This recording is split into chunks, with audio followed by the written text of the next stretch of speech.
果想要以零售价较低的价格购买高端的挤奶器的话，可以通过二手网站购买机器，然后再购入符合自己尺寸的喇叭和其他配件来组成属于自己的挤奶器。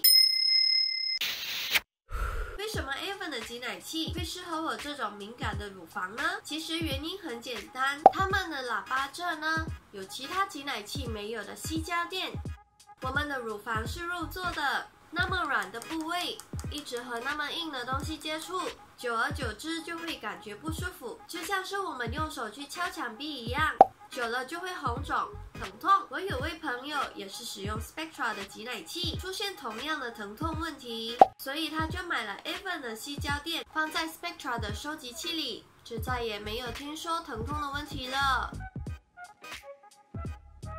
而 Freeme 的收集器不适合装上 Avon 的矽胶垫，但是 Freeme 有自己的矽胶垫，也就是 FitMe。FitMe 有不同的尺寸，妈妈们在购买之前，请先测量哪个尺寸适合你哦。因为妈妈我没有使用过哈卡的挤奶器，可是根据身边哈卡使用者的口述，如果你不会饮奶症的话，它不会适合你作为挤奶器来使用，它只适合当做收集器，因为使用哈卡需要一些的技巧，就像我刚才说的饮奶症的方法，有些妈妈可能技巧不纯熟，或方法使用不正确，不能够饮奶症，就不适合使用哈卡作为挤奶器。如果你是属于亲喂且奶量属于较多的哺乳妈妈的话，你能够把哈卡当作是收集器来使用。宝宝在吸妈妈的母乳时，会刺激奶水的流动，这是饮奶症的一种动作，所以另一边的母乳也会流出，你能同时把奶水排空，而不需等宝宝喝完一边的奶水才把另外一边的奶水挤出来。如果你是属于两边奶水量足够宝宝一餐的亲喂妈妈，我建议你使用我在另一个影片介绍的矽胶胸部护罩。那么当你在亲喂时，另一边的奶水只是少量的流出，而不是被排空，还是能够让宝宝换边吸时进行两边亲喂，而不需要进行平喂。当我第二个宝宝出生之后，前4个月是全亲喂，我使用挤奶器的次数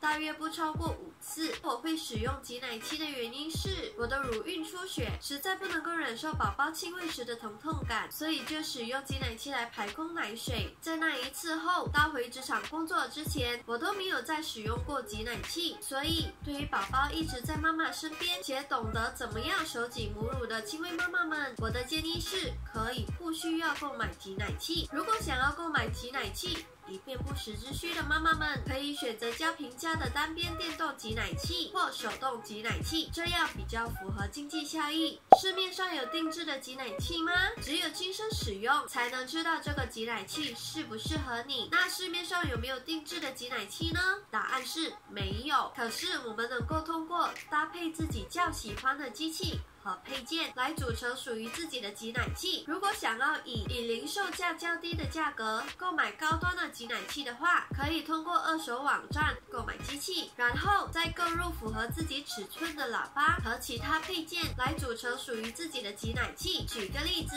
用 Spectra M1 的机器配上 Avon 的喇叭、矽胶垫和配件，就能组成双边电动挤奶器，但是价钱却比 Avon 的双边电动挤奶器便宜。便宜多少？取决于你能不能够找到好价钱哦。以上的方法当然也就没有套装组合的胸部护垫、奶瓶等等的东西哦。除此之外，以上的方法也适合想要搭配符合自己心意的挤奶器，或对于现有挤奶器不太满意的妈妈们使用。就像 Green 妈妈朋友的例子一样，加个矽胶垫就没问题了，或是喇叭颈尺寸不合适，换一个适合的尺寸，或购买适用于各乳晕大小的尺寸就可以了。有一些问题在购买挤奶器之前可能会被忽略，又或者完全不知道会有这样的问题发生，只要找出解决的方法，那就不会一直花钱购买新的挤奶器来测试看到底适不适合自己了。千万不要像 Green 妈妈我一样，不做研究